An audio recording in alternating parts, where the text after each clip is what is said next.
And as of 2017, it was 405 parts per million. What do those numbers mean? We'll put it this way. That 405 parts per million is the highest in recorded history in ice core records dating all the way back 800,000 years. Half of all the carbon emissions that we have put in the air as a society have happened in the last 30 years.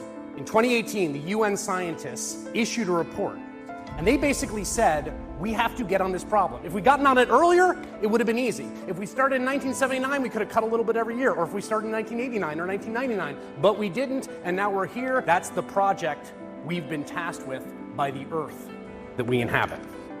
There is an urgency felt like never before in a rising generation of Americans and across the world who realize that the clock is ticking and getting close to running out. We are facing the biggest crisis humanity has ever faced. If your house is on fire, you don't sit down and talk.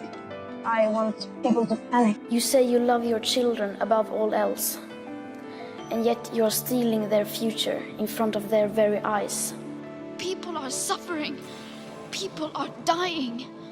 Entire ecosystems are collapsing. We are in the beginning of a mass extinction, and all you can talk about is money and fairy tales of eternal economic growth. For more than 30 years, the science has been crystal clear.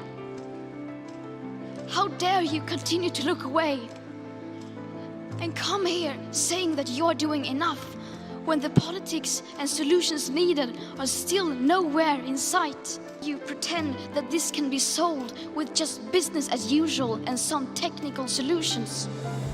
We are dealing with what the scientific community tells us is the great crisis facing our planet and facing humanity, climate change.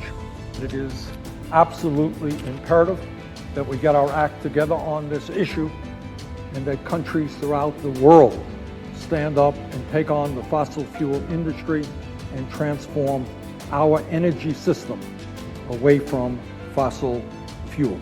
The fossil fuel industry has been spending huge amounts of money trying to defeat those initiatives. The vast majority of members of Congress, in fact, take contributions from the fossil fuel industry. Not only can we effectively combat climate change, but in the process, we can do good economics and create millions of good-paying jobs here and throughout the world. The only way we are going to get out of this situation is by choosing to be courageous. When we think about where we were when the New Deal was established, we were a nation in depression, in Great Depression. We were a nation on the brink of war. We saw the rise of fascism creeping across in Europe.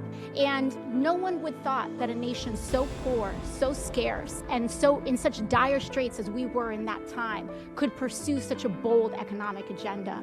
But we chose to do it anyway. We had the courage to do it anyway. And that is what this moment demands of us right now. This is going to be the great society, the moonshot, the civil rights movement of our generation. That is the scale of the ambition that this movement is going to require.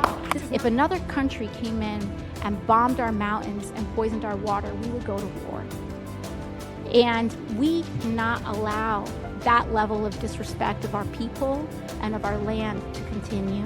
When it comes to the economics of it, we can put so many people to work. There is no shortage of work to do, but we need to decide to do it. The good news is that we're not starting from scratch.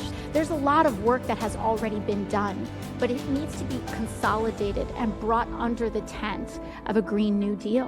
When we try to solve this issue piecemeal, we are not going to get it solved in time. To think that we have time is such a privileged and removed from reality attitude that we cannot. The world is waking up, and change is coming whether you like it or not. The Green New Deal is the bold kind of action we need today, and we cannot wait.